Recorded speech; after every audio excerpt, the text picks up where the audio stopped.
Hello mga kabisdak! Samahan niyo po kami sa aming munting beach day adventure with Ate Alice and Jong. Yan na guys. Honesta. Lukot.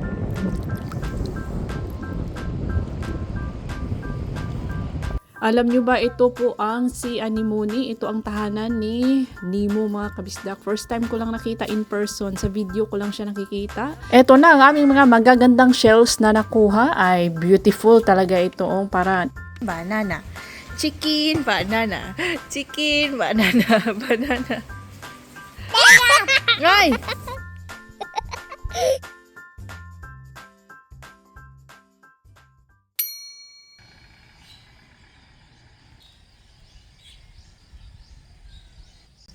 Hello mga kabisdak! Good morning! Welcome back to our channel.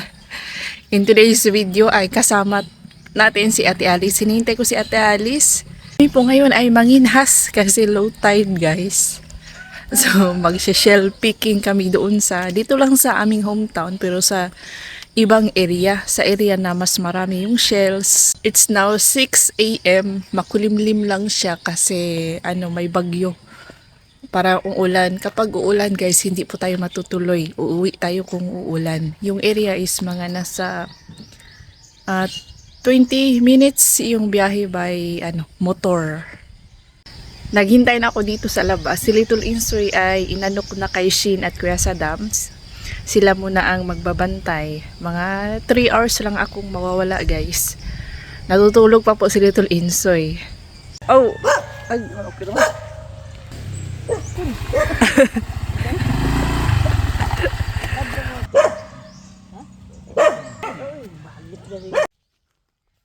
Tayo po ay nasa Sitio Bigot, Barangay Badyang, mga 10 to 15 minutes away from Barangay Poblacion sa amin banda guys. Sa Poblacion kasi ang Anderson Homestay kung saan kami tumutuloy ni Little Insoy at taga Poblacion din itong sila Kuya Jong at si Ate Alice.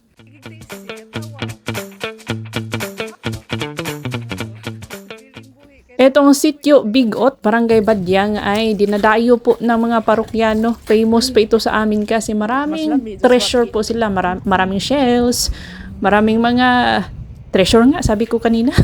Like ditong tandok-tandok.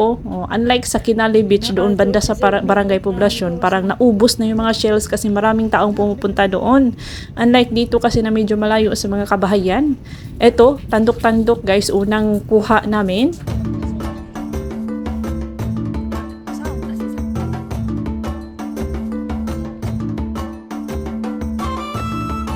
Ito po ay tinatawag naming batwak or black sea cucumber. Hindi po namin kinakain kasi masyado po siyang matigas.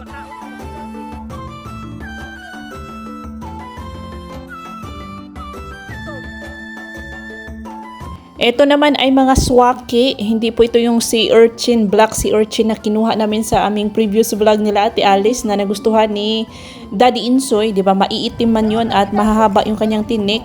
Kakaiba po yun. Yun po ay tojom. Ito naman ay swaki. Tas nakakita na ako in person ng si Anemone. First time ko ito mga kabisdak. Kinsaw na. Oh, this place divided.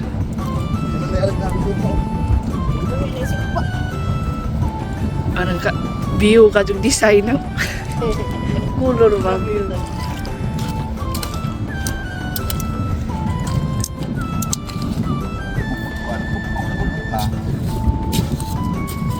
Madalas po ditong nangunguha ng shell sila Ate Alice at Jong, pero today nagulat sila guys kasi mas maraming swaki kaysa sa mga shells. So kukunin natin yung laman ng mga na swaki gamit ang gold na spoon ni Jong at Ate Alice.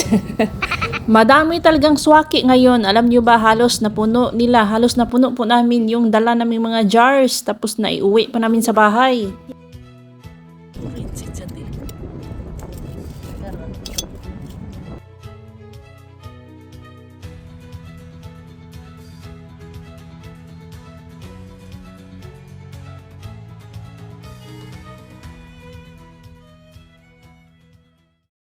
Nakakuha po kami ng 7 tiger cowrie shells. Masarap po yang i-grill, isugba guys, or pwede mo rin siyang i-boil lang, kunin yung laman. Pero pinakamasarap na luto niyan is iihaw. At nakakuha din po tayo ng mga ambang, ang tawag dito sa amin guys. Hindi ko alam ano ito sa English kasi mahirap po siyang hanapin sa English. Ambang siya. Paborito po namin yan. Mas masarap pa yan sa guso. Balay kuning muti. Ay, maadso pa ka. Kani wa ay alam ni.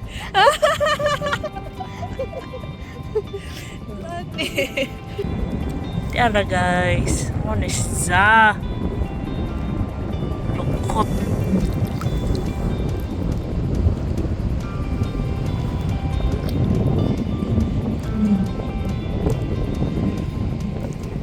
Ni ikwante. At di ni pwede isagol. Grabe.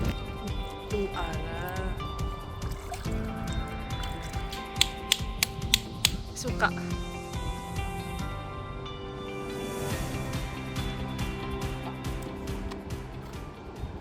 Si Jong na asawa ni Ate Alice ay maninisid yan guys sa mangingisda. So marami siyang alam about ditong mga shells, mga lamang dagat, no? So nagtatawanan kami kanina kasi sabi niya mas mabilis pa daw ako makahanap ng mga shells at lukot kaysa kay Ate Alice.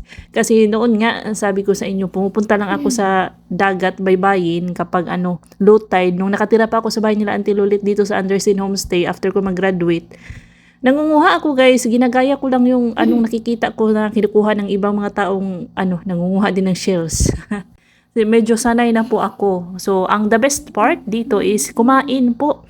Yung mga kuha namin is kinakain namin ng fresh. Nagdala din kami ng suka, ay nam-nam talaga to mga kabisdak. At syempre, huwag kalimutan, hindi talaga namin kinalimutan ang bahaw na kanin. Kain mga kabisdak!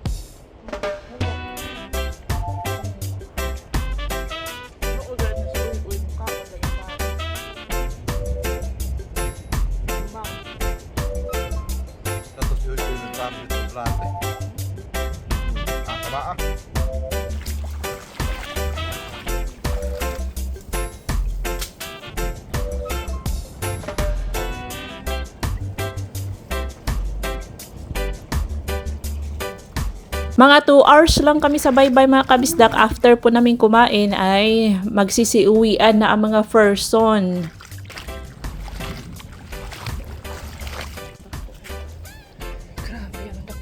Kahit pauwi na kami ay may nakikita pa rin kami mga shells guys. Ito ay giant tandok-tandok pero wala na po yung laman. Shell lang po yan. O ipakita ko sa inyo ang aming grabing kalsada to guys. O papunta sa sitio Bigot ay ganito po ang inyong madadaanan mga kabisdak. Parang buwis buhay po kung mangunguha tayo ng shells dito sa ereyang to.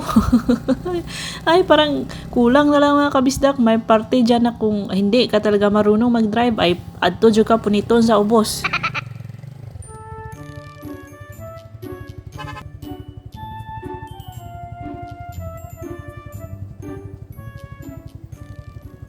Pagdating ko sa bahay ay agad na nilinisan ni Kuya Saddam ang mga nakuha kong shells, pati na yung mga lukot at ambang kasi excited din niyang kumain si Kuya Saddam. Sabi niya ituro ko daw yung daan, pupunta kami doon, babalik kami doon, kaming dalawa magninhas may mga kabisdak.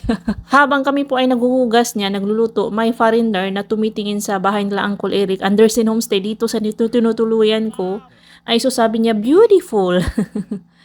And yan, may maliit pa na kamay na nakaano kay Bibi Arthur yan. Etong lukot guys, ay po yan, exact ng sea hare.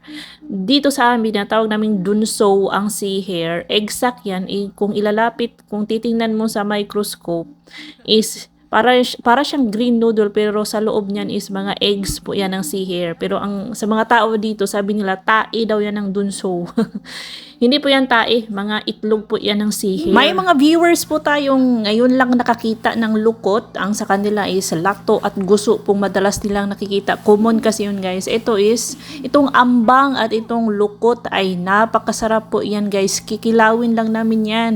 Hugasan, tas isawsaw sa suka, lalo na yung sinamak na suka, ay nako, napakasarap. Thank you to Ate Alice and Jong sa sinamak na suka at sa itong shells and lukot ambang pinadala po nila sa akin yung mga kuha namin. Maraming salamat Ate Alice and Jong.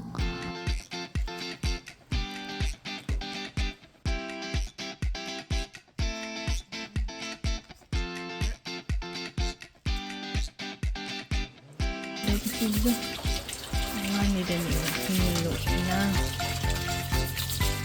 tandok-tandok.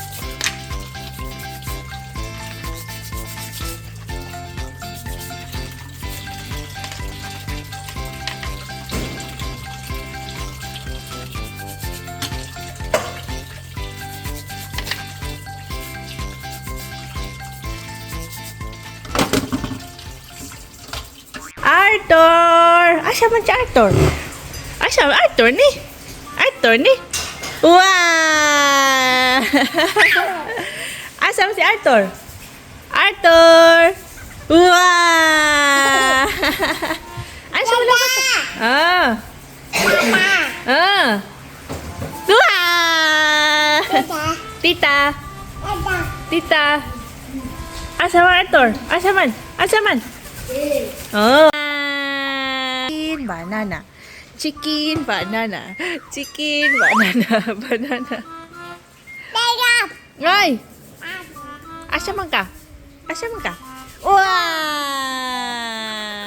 Kuya Ugong! Asa man Kuya Ugong? Wow! Na, Kuya Ugong! Kuya! Ginataang munggo with shells. Yung mga nakuha nating shells sa dagat kanina guys. Yan po ang sinahog namin sa ginataang munggo.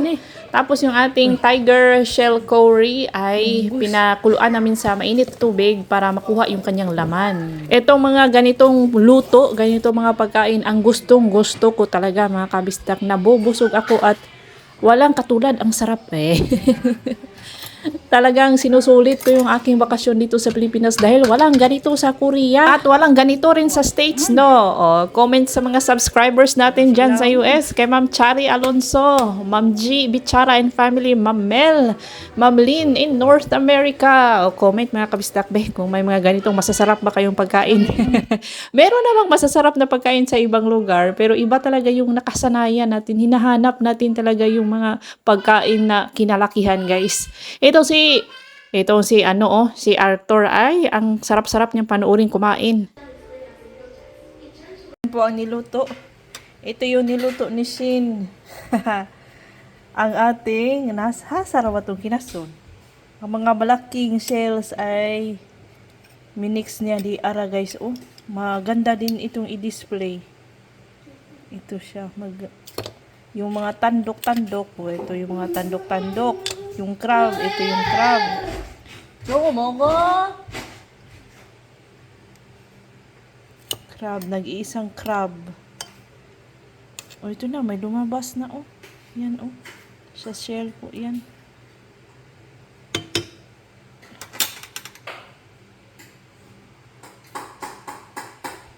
Ito naman yung mga laman ng buwawo or bulalong.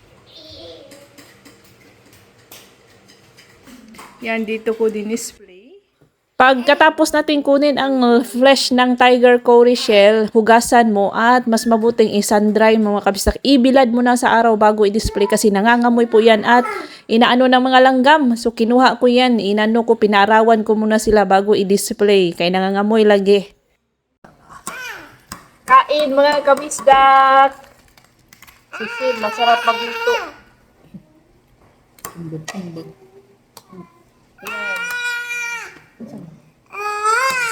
Ayaw liyo ka, isbog.